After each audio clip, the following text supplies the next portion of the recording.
Oke, bagi yang penasaran, ini dia nasib 3 pangeran dari Kekaisaran Tianyu. Sebelumnya mari kita perkenalkan satu persatu. Pangeran pertama ia bernama Yuan Bo, lalu pangeran kedua bernama Yuan Yong, dan pangeran ketiga bernama Yuan Chong. Nah, seperti yang para readers tahu, pangeran ketiga sudah mulai dimunculkan dari beberapa chapter awal di manhwa Magic Emperor. Adapun pangeran pertama dan pangeran kedua kemunculannya baru saja ditampilkan dari beberapa chapter yang lalu jika merujuk pada manhwanya. Dan mari kita kembali ke pembahasan. Pertama, nasib pangeran pertama yang merupakan putra mahkota, kandidat terkuat yang akan menjadi kaisar selanjutnya. Sangat disayangkan, pada chapter 510 novel, pangeran pertama harus mati. Lebih tepatnya sih dihukum mati ya, atau dieksekusi mati, karena pangeran pertama ini meracuni kaisar, di mana kaisar akhirnya mati. Sebenarnya sih kaisar tahu jika pangeran pertama meracuninya, tapi kaisar tetap minum racun tersebut agar bisa menghukum pangeran pertama. Menurut Kaisar Yuan, itu semua demi masa depan Tianyu. Dan oleh sebab itulah pangeran pertama ditangkap dan dihukum mati. Walaupun hukuman tersebut tidak ditampilkan kepada publik untuk menghindari sentimen negatif, Kaisar yang baru mengatakan jika pangeran pertama mati saat berperang melawan Huanrong Empire. Selanjutnya, pangeran kedua Yuan Yong. Ia merupakan seseorang yang akan membawa petaka di masa depan Tianyu. Jadi, sebelum insiden pangeran pertama, pangeran kedua ini merencanakan pemberontakan untuk merebut tahta kaisar. Tapi, tentu saja kaisar mengetahui hal tersebut. Dan pada akhirnya, pangeran kedua pun ditangkap dan dimasukkan ke penjara. Nah, seharusnya pangeran kedua bernasib sama dengan pangeran pertama, yaitu dieksekusi mati. Tapi sebelum kematian pangeran pertama, ia pun membuat beberapa rencana yang intinya jika ia gagal menjadi kaisar, ia akan memanfaatkan adiknya yaitu pangeran kedua untuk membalas dendam.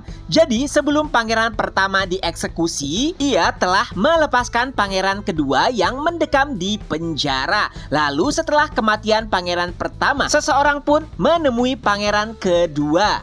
Lalu ia pun mulai menjelaskan beberapa hal yang terjadi di Tianyu. Dari situlah ada banyak informasi palsu yang diberikan kepada pangeran kedua agar pangeran kedua membenci pangeran ketiga dan juga memusuhi Zhou Fan. Pangeran pertama juga meninggalkan beberapa warisan kepada pangeran kedua untuk memudahkannya dalam balas dendam. Pertama, pangeran pertama memberikan sebuah lukisan yang sangat dicari-cari oleh Dan King Seng, legenda terkuat di dataran barat. Dengan lukisan itu, pangeran pertama berharap bisa bekerja sama dengan Dan King Seng. Ya, walaupun saat itu belum ada yang mengetahui apakah dirinya Dan King Seng masih hidup ataupun tidak. Lalu warisan kedua adalah mata dari Imam Besar Yun Xuanji. Setelah kematiannya, pangeran pertama mengambil matanya, mata yang bisa melihat nasib.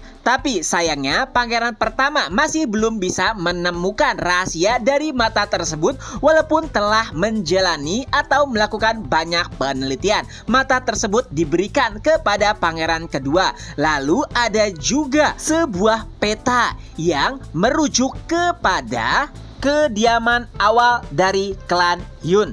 Jadi, dengan mata tersebut, pangeran pertama berharap jika pangeran kedua bisa mendatangi leluhur dari klan Yun dan meminta petunjuk di manakah keberadaan dari Dan King Seng. Nah, jadi ya, pangeran pertama ini walaupun ia sudah mati, ia telah merencanakan matang-matang bagaimana cara membalas dendam kepada pangeran ketiga dan juga Zhou Fan jika ia gagal.